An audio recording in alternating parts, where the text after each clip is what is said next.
Thanks for listening to this walkthrough of the True Impact Grant Reporting Platform.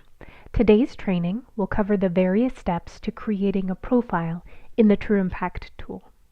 The first step of the process is onboarding, where you'll receive an email notification to set up a new account in the True Impact platform.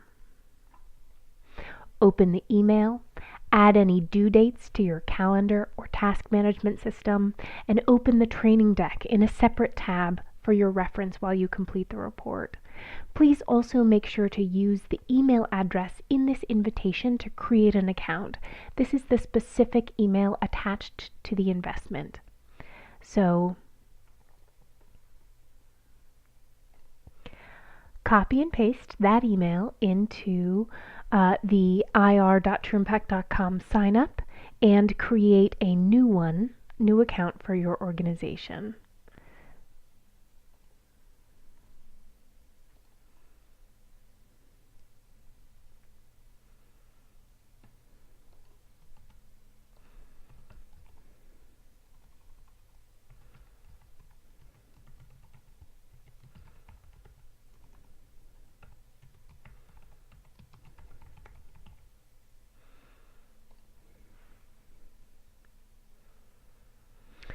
So you'll be asked some very basic information about your organization here.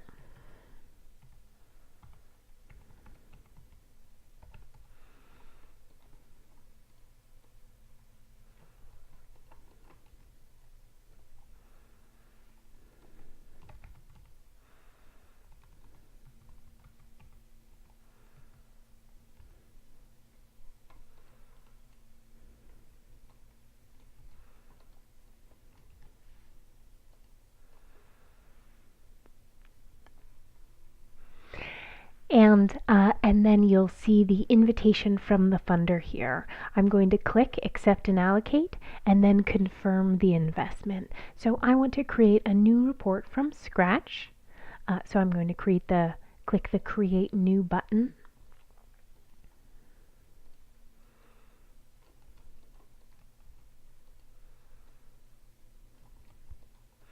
And name my report and give a brief program description and then allocate that.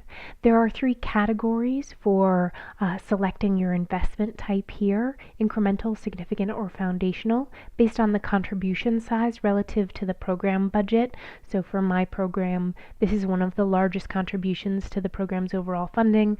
If it's a foundational, that means that it catalyzed other investors or was significant enough in its absence, might have undermined the viability of the program. And then I apply the investment. If you had 2 programs, you'd be asked to allocate the investment among your programs. I'm just creating one. So once I have set up my account, I'm brought to this to-do list, I've allocated my investment, and then I'm going to click Update to go to the Program Profile Overview. The first section here is Overview. You see your program name that you added, the program description, a logo, and also a start and end date. The reporting dates here are based on your grant cycle rather than the program itself, and you can upload either your organization logo or your program logo here. And for what is the current stage of this report, the report that I'm going to be documenting hasn't started yet, so I'm going to select Initial Forecast. I'm forecasting the impacts of my program. For Interim Report, it's a program that's in progress, and Final Report, the program has already been completed.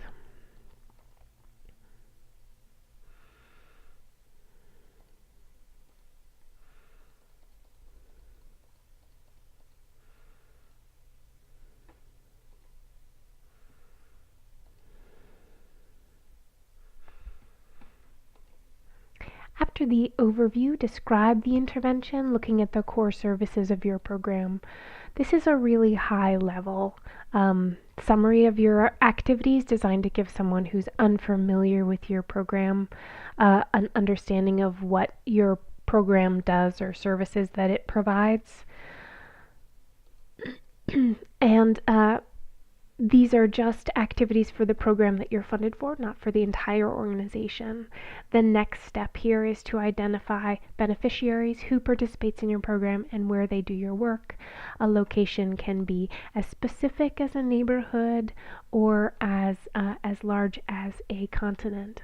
Then click on the beneficiary tags to identify what categories here are relevant to your program. I'm going to be selecting economically disadvantaged people because it's an earned income tax credit program, and then note that the percentage is 100% of the beneficiaries that I serve identify with this category. And then finally, the last text field, it allows you to describe your program's beneficiaries in your own words. So for my program, low to middle income working families and individuals in this county that make $52,000 or less annually. And click continue to go to the next step. So here in outcomes, we're getting to the core logic model indicators.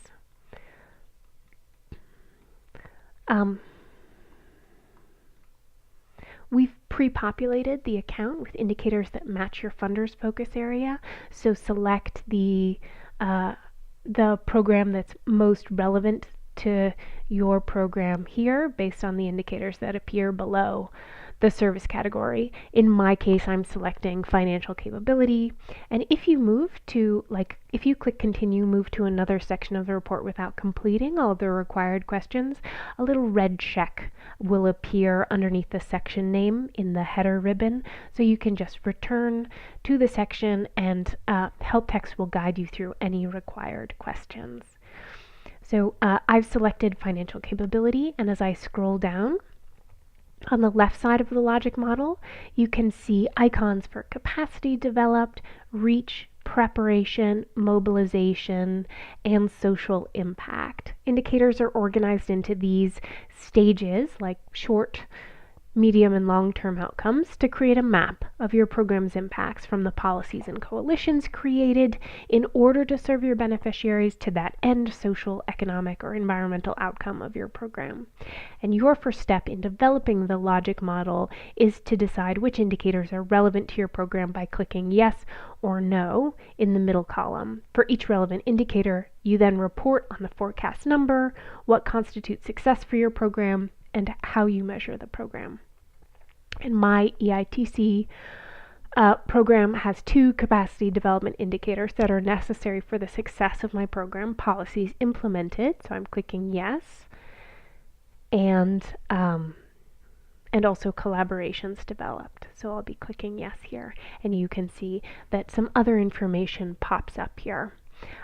So for my program, I defined success as the number of policies improved to remove asset limits and barriers to access. And I'll be tracking this as successful advocacy efforts in state legislature and Health and Human Services Administration. If I have one recommendation for successfully completing the logic model, it's to keep these things very short. So the best format for the success criteria is the number of participants who reach a specific criteria of success, so a measurable and clear criteria of success at this particular level of the program. This drop down here asks what level of specificity you're measuring the indicator. What I mean by specificity is, are you tracking the number using the number of students that sign up for your program? Are you estimating based on previous programs, existing research, or are you speculating here based on your best guess? Your experience and expertise in the field. We encourage a best available data approach, and often the best data you have are logical assumptions based on past experience or professional expertise. It's so much better to select speculation and think critically about how many participants will fulfill that final wellness criteria than to use the same number for every indicator, because that's the only number you track.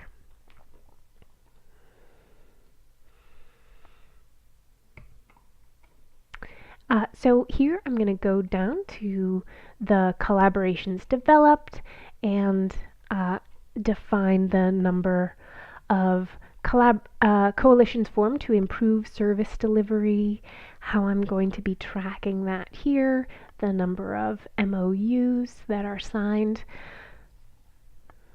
and I forecast that we will have one new coalition through this program. The other indicators in capacity development are not relevant to my program, so I'm going to click no. You have to click either yes or no on all of the indicators that are part of your logic model template. For reached, I forecast that 2,000 people will be reached by my program.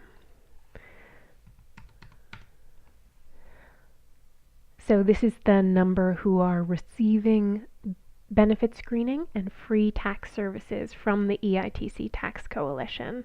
And I'll be measuring this using Salesforce as the number who attended their first volunteer income tax assistant program. And again, you'll see a lot of pop-ups giving you guidance as you move through the logic model. So for prepared, this is the number that gained skills to improve their financial well-being for my program. I am going to forecast 1950 and define this success as the number that learn what documentation is necessary to successfully file for the Earned Income Tax Credit. And I'm going to measure this by tracking the number that have sufficient documentation to file their taxes. Again, we have administrative databases that track this. Now, note that I've forecasted some attrition in my program for the number who attended the first session and the number who have the right documentation. So I'm not expecting that absolutely every person is going to make every single stage of the logic model, but we're mapping out where those points of attrition could be. And for mobilized, this is the number of people who take their targeted action to improve well-being, so the number who file for the Earned Income Tax Credit. Again, I'm forecasting 1940, a couple fewer than who sort of get all of their documentation together, and we're going to be tracking this based on the complete tax submissions that are applied for. Often a program like mine will end their measurement here, but the mission of my program is not just to get people to file for the Earned Income Tax Credit, but to improve their financial well-being. So my social impact indicator is the number who report that the tax credit refunds help them reduce their debt or increase their savings due to the program. And that's why I have a post-program survey that's related to this final indicator. So I'm not measuring by household, I'm going to measure by individuals here.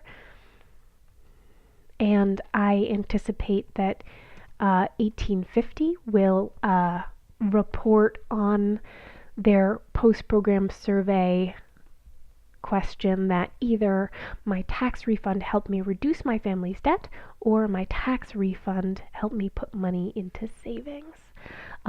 The other social impact are not relevant to my program. It's not a housing program. And I don't have any additional custom indicators to add, but if your program does not fit into these end indicators, you can define your own final success criteria.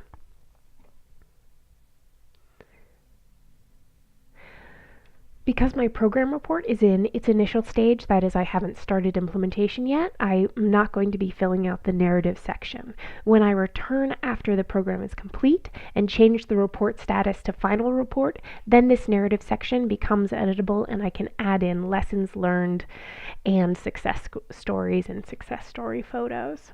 And the budget is really a high level budget for your program, including overhead and direct program costs, staff costs and any indirect support. So for my program, that would be a monetization of the volunteer income tax assistant filers.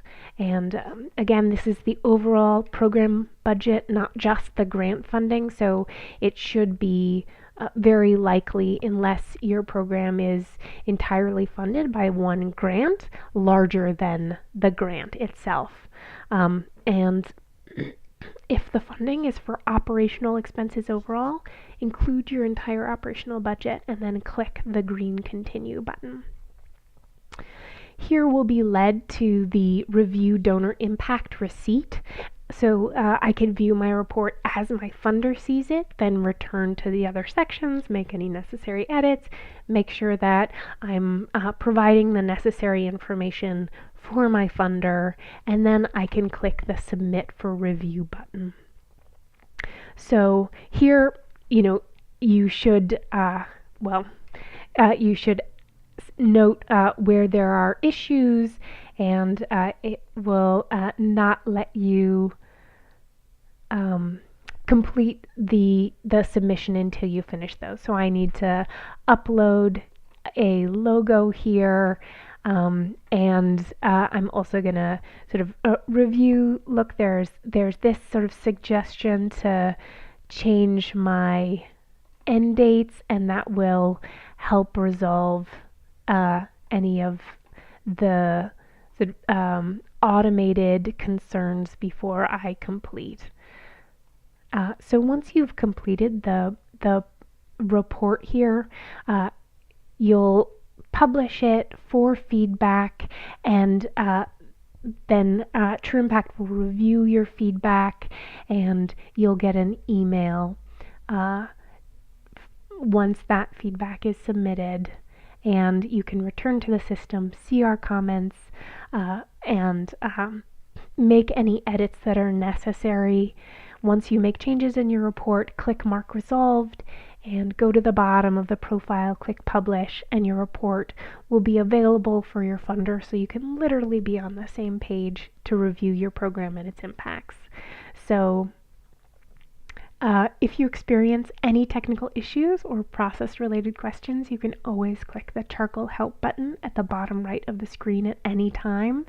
And the least we can do is help connect you to your relationship manager and funder. Thanks and good luck.